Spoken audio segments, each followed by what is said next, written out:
Slećemo u Stockholm, na aerodromu Arlanda. Odmah idemo do brzog voza Arlanda Express i idemo do centra Stockholma.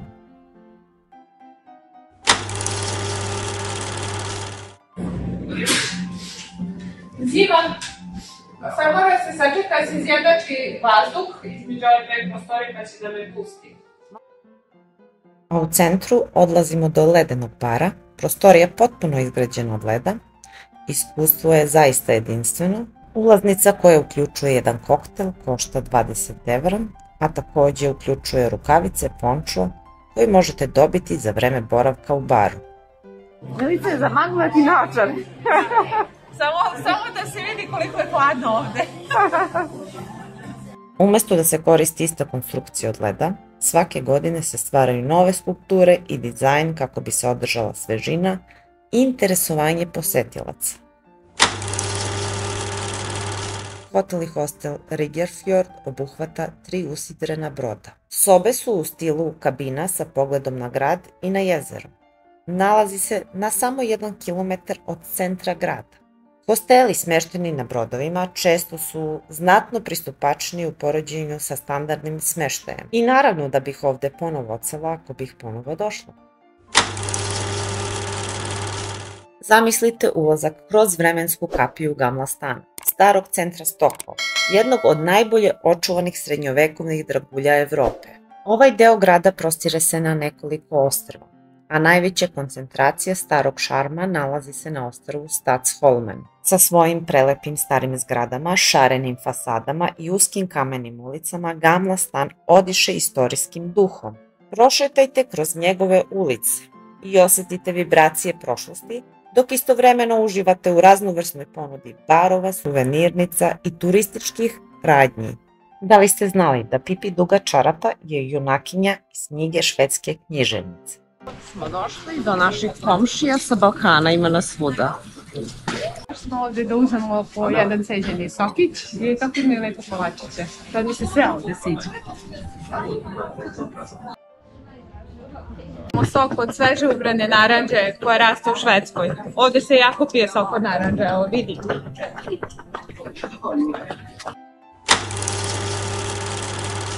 Zakoračite u istoriju u Kraljevskoj palati u Stokholmu, gde svaki kutak krije priču koja čeka da bude ispričana. Od veličanstvene fasade do blaga unutar nje, poseta ovde je putovanje kroz vreme. Smeštena u srcu Gamla stana, ova grandiozna građevina odmah će vam privući pažnju svojim impozantnim izgledom. Jedna od najvećih evropskih palata, koristi se kao rezidencija njegovog veličanstva kralja Švedske i kao mesto za održavanje službenih prijema monarhije. Ceremonija smene straže se svakodnevno odvija ispred palate, privlačeći mnogo turista. Palata Tri krune je izgrađena tokom srednjeg veka, ali je uništena u požaru krajem 17. veka. Na njenom mestu izgrađena je nova palata koja se i danas gotovo nepromenjena očuvala. U njoj se nalaze kancelarije kralja i ostalih članova kraljevske porodice, čineći jednim od najznačajnijih kulturno-istorijskih spomenika Stokholma, otvorenim za posetioce tokom cele godine, sa preko 600 soba, raspoređenih na 11 spratova, manjih dnevnih boravaka, kraljevskog apartmana, velike biblioteke i 3 manje muzeja, poput riznice sa regalijama, muzeja Tri krune, koji oživljava srednjovekovnu istoriju palate, i muzeja starina Gustava III. Očekuje vas obilje intrigantnih sadržaja za istraživanje. Od trenutka kada sam čula da postoji ABBA muzej, poželela sam da ga vidim. Znam i da je Milica želela da ga poseti, pa sam je htela iznenaditi posetom ovom muzeju za njen rođendan. Ako planirate posetu, obavezno uzmite karte online. Cena karte je oko 25 evra.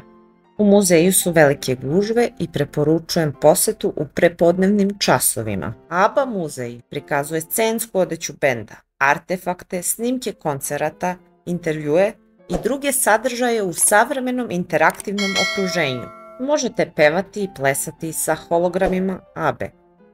A taj deo mi se i najviše svideo.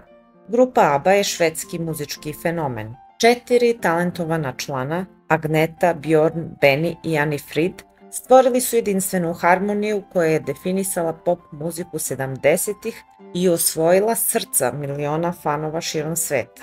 Agnet je bila u vezi sa Bjornom, dok je Anni Frid bila u vezi sa Benijem. Grupa je imala nekoliko imena, pre nego što su postali ABBA, uključujući i Fast Folket, ali su na kraju izabrali akronim njihovih imena.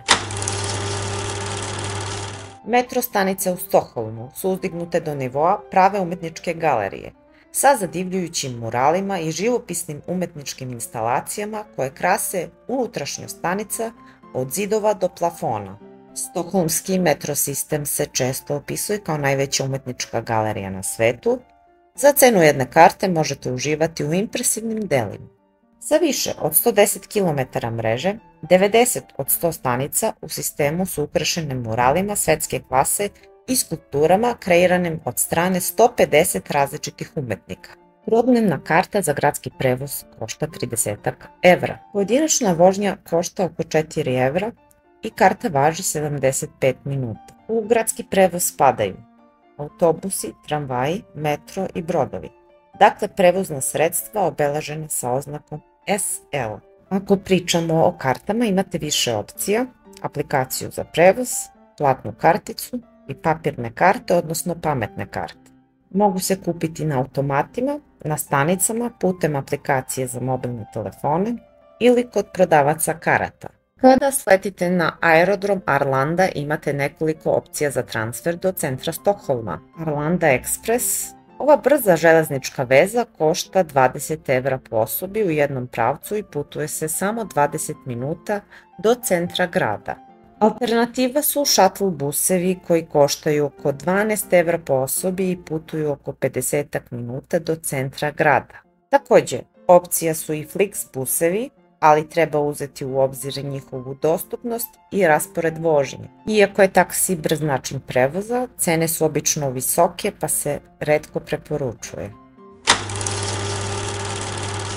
Dok smo istraživale ulice starog grada, otkrile smo razne nove lokacije, poput najuže ulice u Stokholmu. Sa svojih 90 cm širine, ova ulica nosi ime po nemačkom trgovcu koji se doselio u Stokholm u 16. veku i obogatio se na ovim ulicama. Fika je omiljeni švedski ritual koji uključuje kratku pauzu uz kafu i pecivo sa cimetom. Obavezno probajte čuvene ćuftice sa krompir pireom i prelivom od šumskog voća. Stokholm nudi izvanrednu hranu, ali treba biti oprezan sa budžetom, jer cene mogu biti visoke, čak i u običnim restoranima.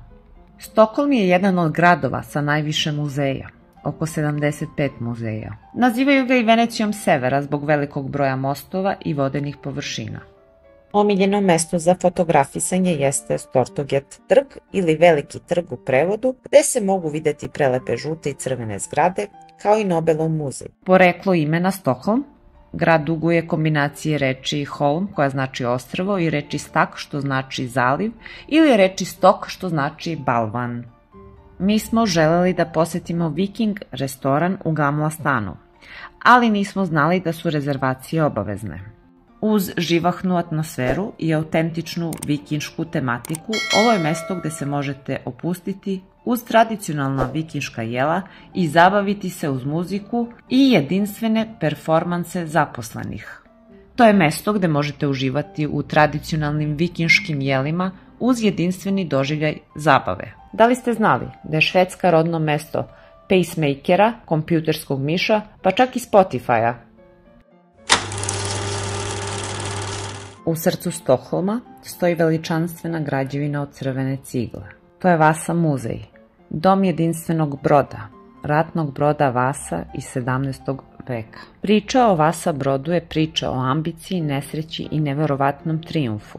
Izgrađen je po nalogu kralja Gustava II. Adolfa, trebao je biti najmoćniji brod u Evropi, ali tokom ceremonije krštenja 1628. godine Vasa se nagnuo i potonuo na dno Stokholmskog zaliva.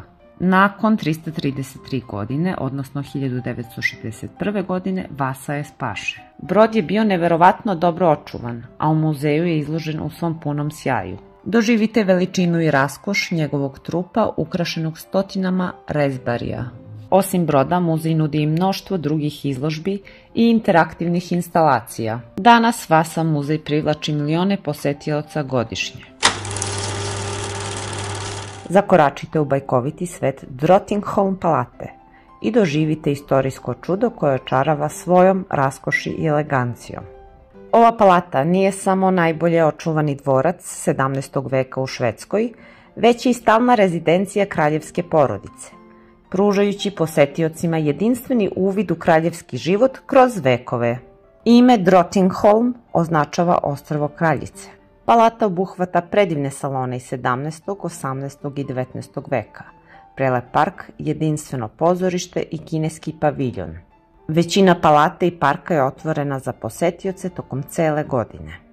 Drottningholm pozorište na dvorcu je najbolje očuvani 18-vekovni teatar u Evropi i jedini na svetu koji redovno koristi originalne scenske mehanizme. Teatar nudi vođene ture i predstave tokom leta. Palata služi kao stalna rezidencija sadašnje kraljevske porodice od 1981. godine. Sobe u južnom delu palate su rezervisane za članove kraljevske porodice. Drottningholm je postao deo UNESCO-ve svetske baštine 1991. godine, kao prva švedska atrakcija koja je dobila tu titulu. Posetiti Drottningholm palatu znači uroniti u bogatu istoriju, kulturu i lepotu, koja pruža nezaboravno iskustvo za svakog posetioca. Ovde se priča završava. Ostanite sa nama do sledeće.